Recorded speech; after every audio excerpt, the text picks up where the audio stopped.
Olá pessoal, aqui nesse vídeo eu quero ler alguns trechos do livro de Enoque, porque vai falar um pouco sobre os gigantes, e uma coisa bem interessante que tem é sobre os anjos caídos, como eles geraram filhos nas mulheres e por que isso foi uma ofensa, por que isso foi uma coisa ruim. Vamos ler um pouquinho. Esse é um texto do livro de Enoque que diz o seguinte: todos os que estão nos céus sabem o que transcorre lá. Eles sabem que as luminárias celestes não mudam seus caminhos e que cada um nasce e se põe regularmente, cada uma a seu próprio tempo. O que quer dizer aqui? Quer dizer que os anjos, sendo as luminárias celestes, eles têm seu tempo de nascer. Os anjos, eles nascem, sim, nascem com missões. O Criador, ele tem seus emissários para descer aqui nessa terra. Só que os anjos, esses anjos que está no vídeo passado, né, que está listado os nomes deles, eles desceram antes do tempo. Eles desceram por conta própria. E mais, eles ainda desceram para fazer o que é errado, para coabitar com as mulheres, serem deuses na terra. Eles estavam no momento de rebelião, porque o Rassatã tinha acabado de se rebeliar e descer para a terra com uma terça parte dos anjos.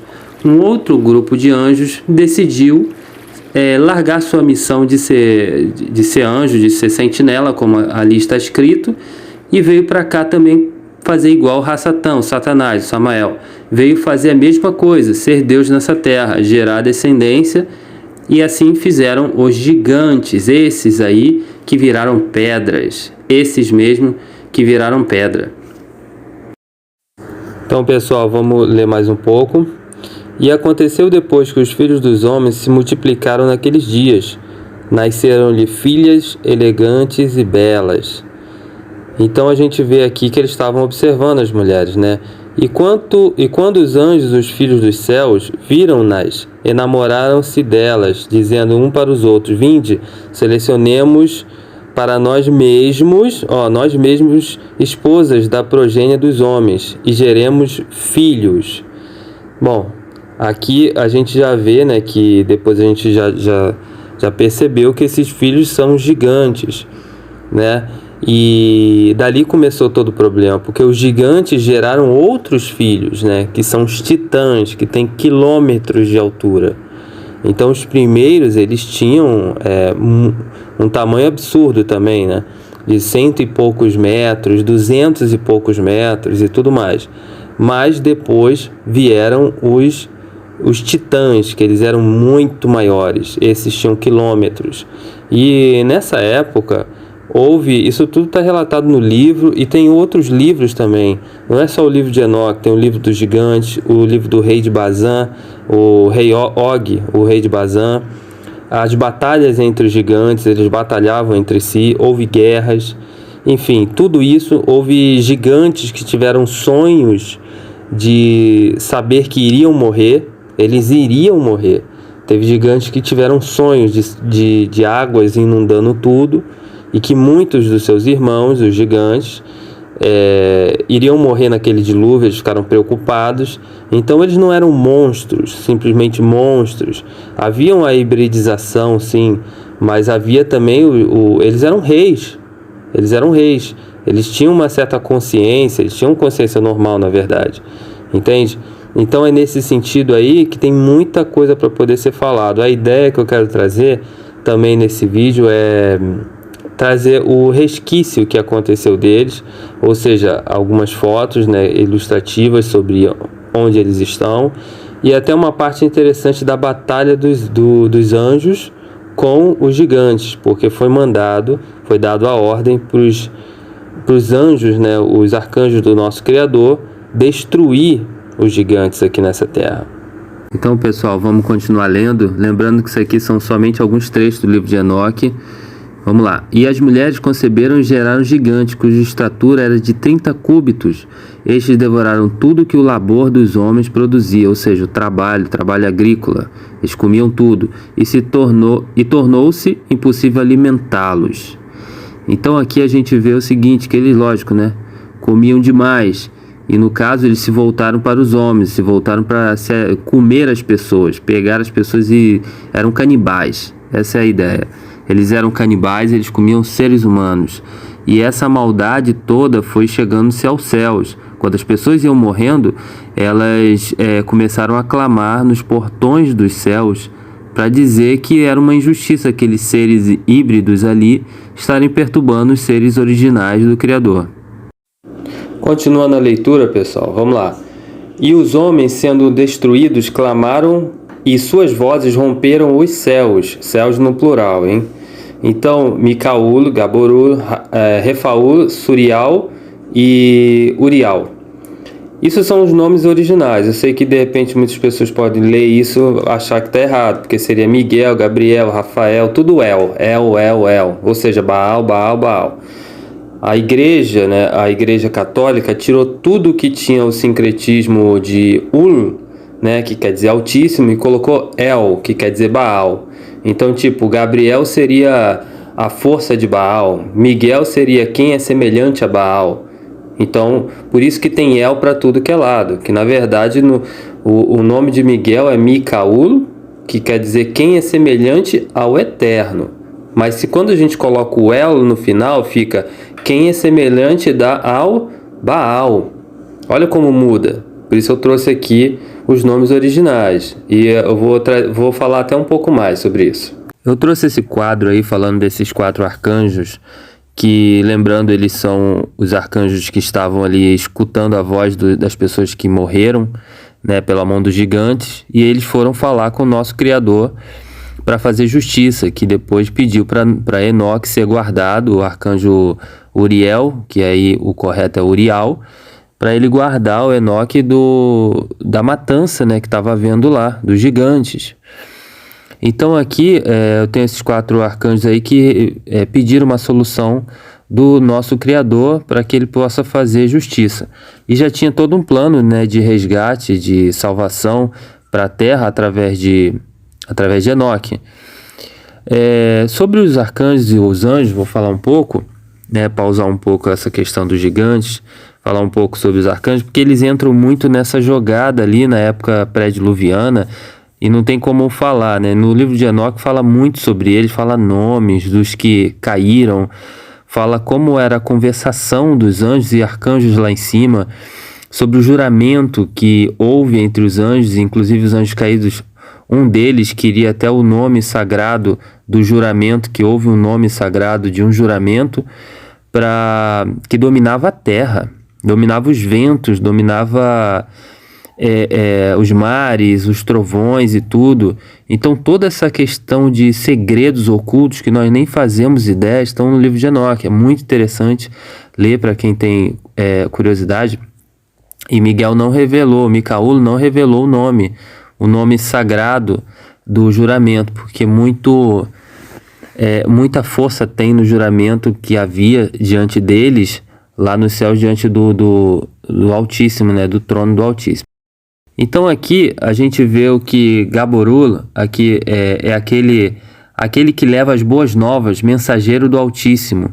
Muito do que se falar ali, o Enoque muitas vezes ele desmaiava diante da presença do Criador, desmaiava, caía com o corpo dele chegou a derreter, o corpo de Enoque, pela presença, quando ele estava diante do nosso Salvador Yahushua, no local secreto. Nossa, existe muitas coisas em oculto, em secreto nos céus, que é revelado ali no livro de Enoque, que o corpo de Enoque chegou a derreter no chão, e o espírito dele foi transformado de Enoque. Quem levantou Enoque foi o arcanjo Gaborul. Ele pegou ele pela mão, sabe? Entre outras vezes, várias vezes, o arcanjo Refaúl também, ele chegou a levantar Enoque várias vezes quando ele esmorecia, porque a visão que Enoque teve foram de coisas impressionantes. Não era algo para um ser humano ver. E ele foi arrebatado vivo. Então, assim, ele estava como ser humano olhando coisas espirituais. E foi tipo visões impressionantes. Então, esses arcanjos, eles fizeram uma função muito interessante de acompanhar Enoque nesse passeio, vamos dizer assim, pelos 7 céus. Então, aqui, Gaborul. Pode-se falar muito sobre o arcanjo Gaborul, que ele aparece muito na Bíblia, mas muito mais nos apócrifos. O que eu acho impressionante é a parte de Melquisedeque, Malquitzedec, quando ele nasceu de uma mulher velha, né, que o nome dela era Sopanim. Ela era mulher de um homem chamado Nir, e a Sopanim já era velha, e o Nir também já era velho, ele era da tribo de Levi, era um sacerdote. E ela engravidou do Espírito Santo, ela engravidou do entendimento do Criador, né? A Maria, né, a Mauroen, ficou grávida do entendimento do Criador, do Espírito Santo. Melquisedeque também foi a mesma coisa, foi um paralelo. E quem apareceu entre os dois lados foi o arcanjo Gaborul, o arcanjo Gabriel. Ele chegou e apareceu para Mauroen e falou: você vai ter um filho, o nome dele vai ser Yahushua e tal. E também apareceu lá na época de Nir, antes do dilúvio. Antes do dilúvio também ele apareceu, e apareceu para Nir, que quando Sopanim era já velha e tudo, ele chegou e falou: olha, essa mulher, o fruto dela vem do entendimento do Eterno, vem do Espírito do Eterno. Então, assim, quando a Sopanim ficou grávida, Nir também, ele fez a mesma coisa que Yahushaf, José. Ele pensou que tinha traído ele. Poxa, como é que você faz isso comigo? Todo mundo me conhece, eu sou um homem respeitado, porque realmente Nir era muito respeitado. Ele era sacerdote lá na época de Noé. E aí ele era irmão de Noé. Noé e era um irmão. E aí ele viu tudo aquilo e ele até, na escritura, fala até que ele iria agredir a Sopanim.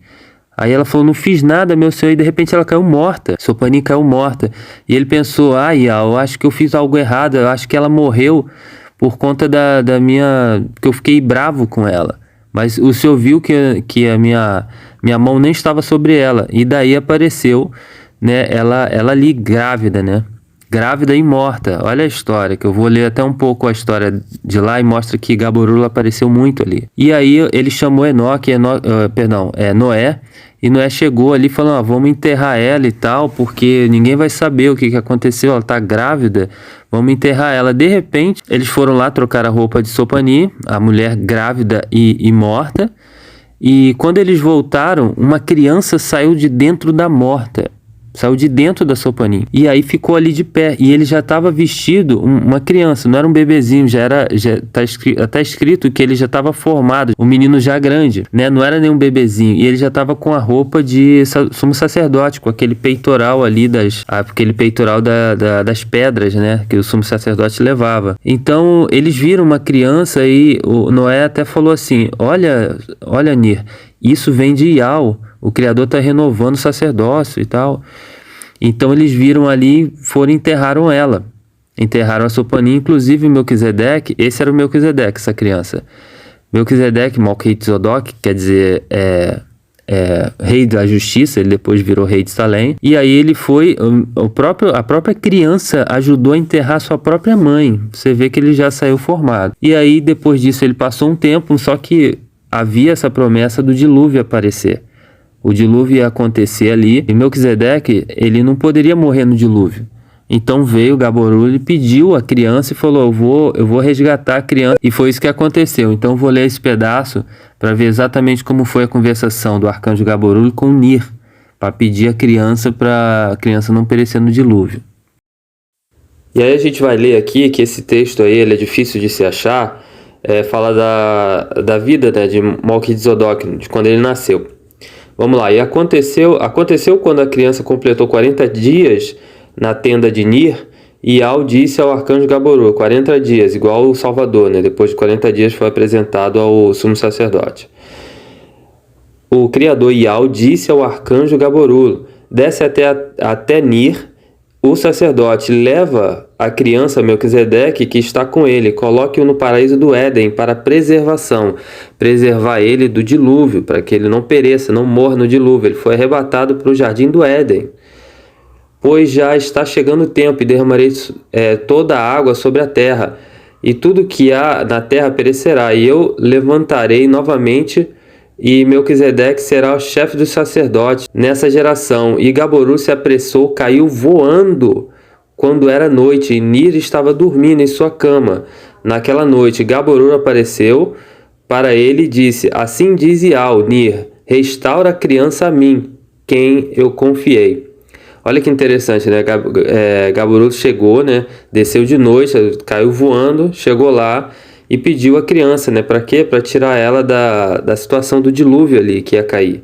Só quem ia se salvar, que foi permitido se salvar, foi Noé e a família dele, né? Vamos continuar.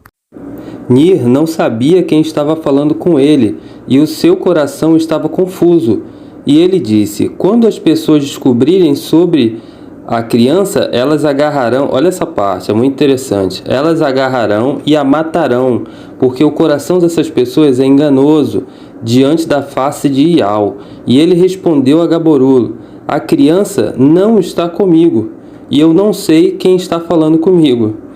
Gaborolo respondeu: não se assuste, Nir. Eu sou o arcanjo Gaborolo. Ial me enviou, e eis que eu levarei a seu filho hoje. Irei com ele e o colocarei no paraíso de Éden. Ele estava com medo porque ele não sabia quem é que estava falando com ele, mas era o arcanjo, né? Como eu sempre, né, falo, eu já falei isso uma outra vez, os arcanjos eles não aparecem nessa questão de asa, essa coisa mítica. Eles aparecem como homens. Lembra que quando o nosso Salvador ele se apresentou para Abraão lá, que foi dois emissários, dois anjos, e o nosso Salvador apareceu para Abraão, que eles almoçaram, comeram junto. Abraão ele pediu para a mulher dele, a Soroá, a Sara, para que ela preparasse comida. Ali era o Salvador e o símbolo das duas testemunhas que iria fazer a justiça lá no Sodoma e Gomorra. E os anjos que estavam ali apareceram de asa? Não apareceram, apareceram ali como peregrinos, sem asa, caminhando, inclusive até comeram. Ou seja, os anjos comeram ali, que é um outro assunto falar se os anjos podem comer e tudo mais, né? Eu posso falar isso mais para frente. Mas enfim, então ele não sabia, porque era o Gaborolo estava em formato de homem, não estava com asa nem nada daquilo, né? Então existe toda uma transformação, uma mudança de corpo, né? Eles podem mudar, os anjos e arcanjos, eles mudam de face, de corpo, eles se transformam. Aconteceu a mesma coisa quando o Messias ele estava descendo nos 7 céus. No livro de Ascensão de Yoshial, Isaías, esse livro é muito interessante, que Isaías ele foi levado até os 7 céus. E em cada céu tinha seres diferentes dos homens, não era igual a nós. E em cada céu, primeiro céu, segundo céu, terceiro, até o 7º, e ele estava vendo seres diferentes, seres viventes. E quando chegou lá em cima, ele viu o nosso Salvador Yahushua. E o Salvador Yahushua haveria de descer, né? Era o momento dele descer para encarnar numa criança e passar pela cruz, pelo madeiro e tudo mais. Quando o Salvador Yahushua desceu, ele foi mudando de forma. Isso que é interessante, ele foi mudando de forma. O Salvador estava no 7º céu, quando ele chegou no 6º céu, ele está escrito que ele mudou para a forma dos habitantes do 6º céu. Aí depois do 6º ele passou pelo 5º, ele mudou de forma para os habitantes do 5º céu, e assim por diante até chegar na Terra. Até chegar em formato de homem, assim, normal, sem brilho nenhum, né? Porque ele estava resplandecente no 7º céu. Então, mostrando que os seres angelicais, eles mudam de forma. E é interessante falar um pouquinho sobre Yoshial, já que estou falando aqui, a ascensão de Isaías, que Isaías foi levado, né? E quem levou Isaías foi Gaborolo também. Ele levou Isaías e Yoshial lá em cima nos 7 céus. E quando isso aconteceu, né, eu lembro que eu li o Messias, ele foi passando assim para que ninguém reconhecesse que ele era o filho do Altíssimo. Ele foi passando em cada céu e foi tomando a afeição dos habitantes de cada céu ali, para poder eles não reconhecerem que era Yahushua. É muito interessante, qualquer dia eu vou trazer o livro inteiro aqui, a gente vai ler, vai ser muito interessante e enriquecedor. Então aqui é o seguinte, ele estava assim porque ele estava com medo, né? Porque o Noah, ele tinha falado para não falar para ninguém dessa criança, porque Nir já era velho e a Sopani tinha acabado de ser enterrada velha e não tinha filho. Então, como naquela época lá era uma época de morte, né? Por isso que o nosso Criador ele ia trazer o dilúvio, estava muito bagunçado aquela época. As pessoas iam pegar e matar ele. Aí aqui que vem um fator muito interessante que eu queria trazer, que é uma sombra das coisas futuras ali do livro de Melquisedeque. Malkihit-Zodok quer dizer rei da justiça. Por que as pessoas iam pegar ele, agarrar ele e a matar ele? Vou falar algo bem interessante agora. O que acontece é essa parte aqui que a gente vai ler de novo. Ó. Quando as pessoas descobrirem sobre a criança, Malkihit-Zodok era uma criança normal, né? Mas por que eles... Olha lá, está escrito, ó, elas a agarrarão e matarão, porque o coração dessas pessoas é enganoso diante da face de Yahweh. O que acontece? Existe uma profecia dizendo o seguinte, que assim como foi nos dias de Noé, que é esses dias aí que a gente está lendo agora, assim será nos últimos dias. Ou seja, nos nossos dias vai ser igualzinho os dias de Noé. Aí vem o fim. O dilúvio, ele foi uma prévia do fim do mundo lá. Na verdade, foi o fim do mundo lá, naquela época. Ali foi o fim do mundo. Não sobrou ninguém, só sobrou só o Noé e a família dele. E agora vai vir o fim do mundo agora, que o Messias vai vir, ele mesmo falou que vai vir como leão e vai pisar o lagar da ira, que vai ser as uvas, a última colheita e tudo mais. Então, nesse momento vai acontecer isso. Melquisedeque, Malkihit-Zodok, quem ele está simbolizando? Uma criança. Eu acho que eu já fiz vários vídeos aí mostrando que uma certa criança vai nascer nos últimos dias e vai ser arrebatada aos céus, né? Não vai passar pela morte. Olha o que está acontecendo o que aconteceu com o Melquisedeque aí. A morte ia vir para todo mundo lá e uma certa criança foi arrebatada pelo arcanjo Gaborul, né? Então, nada mais e nada menos que Malkihit-Zodok está simbolizando 144 mil. Uma criança que foi gerada por uma mulher velha. Essa mulher velha, ela simboliza a Terra. O planeta Terra dá os seus últimos filhos, porque a Terra já é velha, ela já está no finalzinho já. A Terra, ela já deu o que tinha que dar, vamos dizer assim. A nossa Terra, o planeta Terra. Então, o último filho que o planeta Terra vai dar, vai ser os 144 mil que vai sair da Terra. E não vai passar pela provação que há de vir, pelo tormento, né, que há de vir pelo mundo, que vai provar todos os habitantes da Terra, como está escrito em Apocalipse, o livro da Bíblia mesmo. Então, Melquisedeque, ele está simbolizando 144 mil. Mais uma confirmação que existe um bebê, uma criança, né, que no caso no Apocalipse é um bebê e aqui foi uma criança, que é Melquisedeque, que o símbolo dele é um sumo sacerdote, ele seria na verdade o sacerdote, já com o emblema ali das 12 pedras, né, no peito dele, ou seja, 12 mil de cada tribo, dá 144 mil, ele já tinha um símbolo dos 144 mil no peito.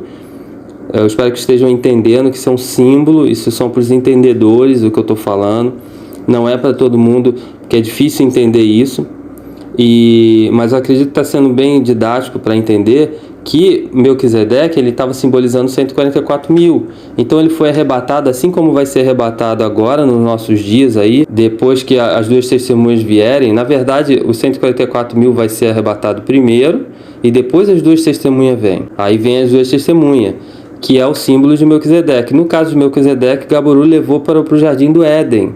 E o que aconteceu? O Melquisedeque, ele ficou no Jardim do Éden e ficou para sempre? Não. E o Jardim do Éden não era mais na terra. O Jardim do Éden foi levado. Pessoas que não sabem, o Jardim do Éden, depois que Adão e Eva, Adão e Ravial, pecaram, o Jardim do Éden foi recolhido da terra. Ele não ficou mais na terra. O Criador levou de novo para o terceiro céu. O Jardim do Éden pertencia ao terceiro céu. E aí ficou lá. Isso está escrito no livro de Adão e Eva, acho que é o segundo livro de Adão e Eva, né? A Caverna dos Tesouros fala sobre isso. E foi levado para lá, ficou um tempo aqui, depois que eles erraram, pecaram e tudo mais, depois foi levado. Então o Jardim do Éden já não estava aqui. Gaborul, quando levou Melquisedeque, ele não levou para o Jardim do Éden da terra, porque ia vir um dilúvio, ia cair lá também. O Jardim do Éden estava a leste, não estava muito longe ali de Noé. Eles estavam basicamente perto. Então o que acontece? Levou para o céu. Exatamente o que vai acontecer com 144 mil. Eles vão ser arrebatados para o céu. E logo depois aqui, eu não vou ler tudo, né, porque é muita coisa, mostra que Melquisedeque, ele volta para a terra, ele vai para a cidade de Salém, ele vira o sacerdote e tal, e vira o sumo sacerdote aqui, o chefe dos levitas, e vai para a cidade de Salém, que depois vira Jerusalém, e Yahushua-Leim, que foi a cidade onde a arca habitou, a cidade de Davi, que é Yahushua-Leim. Então, primeiro virou Salém, onde Melquisedeque era rei. Recapitulando, Melquisedeque ele foi retirado como uma criança, né, para ser preservado, e depois disso ele voltou para a terra. Os 144 mil no livro do Apocalipse, o que acontece com eles? Eles são arrebatados da terra para não passar pela parte da grande tribulação. Eu quero deixar bem claro que a tribulação nós já estamos passando, mas vai vir a grande tribulação.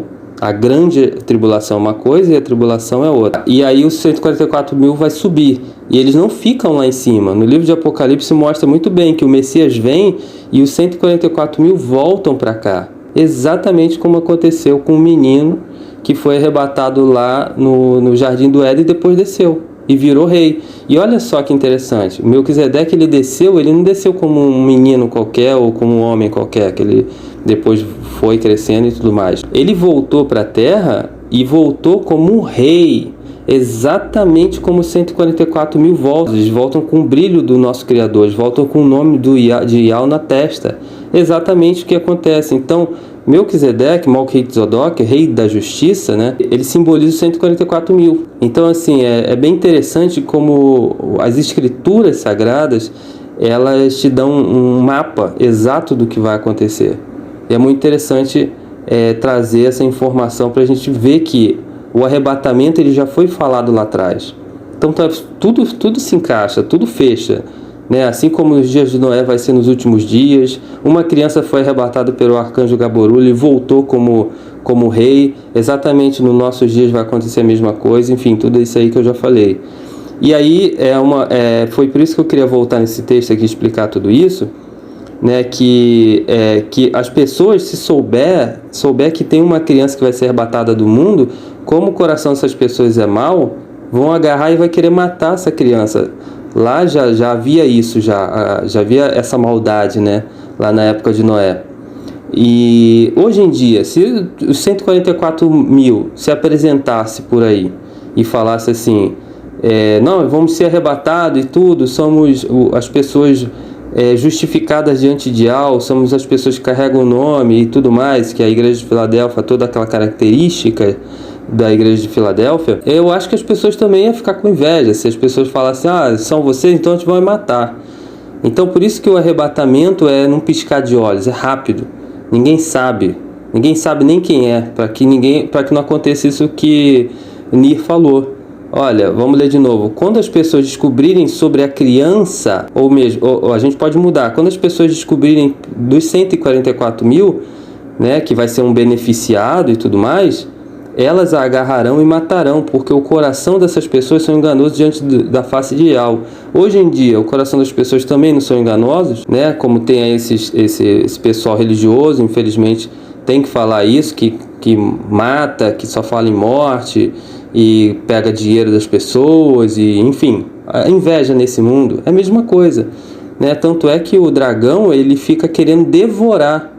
Mais uma prova, porque o dragão, quando ele olha a mulher para dar a luz, ele tenta devorar o filho, exatamente. Então, uma coisa é espelho da outra, né? E para encerrar essa parte, que a Sopanim, ela simboliza, por ela ser velha e tal, e morre, ela simboliza exatamente a terra, né? Que a terra já é velha, já fez a sua missão, a terra, né?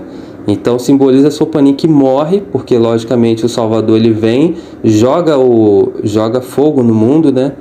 Isso está escrito no livro do Apocalipse, que vai haver fogo nessa terra e a terra vai ser renovada. Ou seja, o símbolo de Sopanim que morre é a terra, entende? Então é bem interessante entender dessa forma aí, que vira um mapa, né, para a gente entender.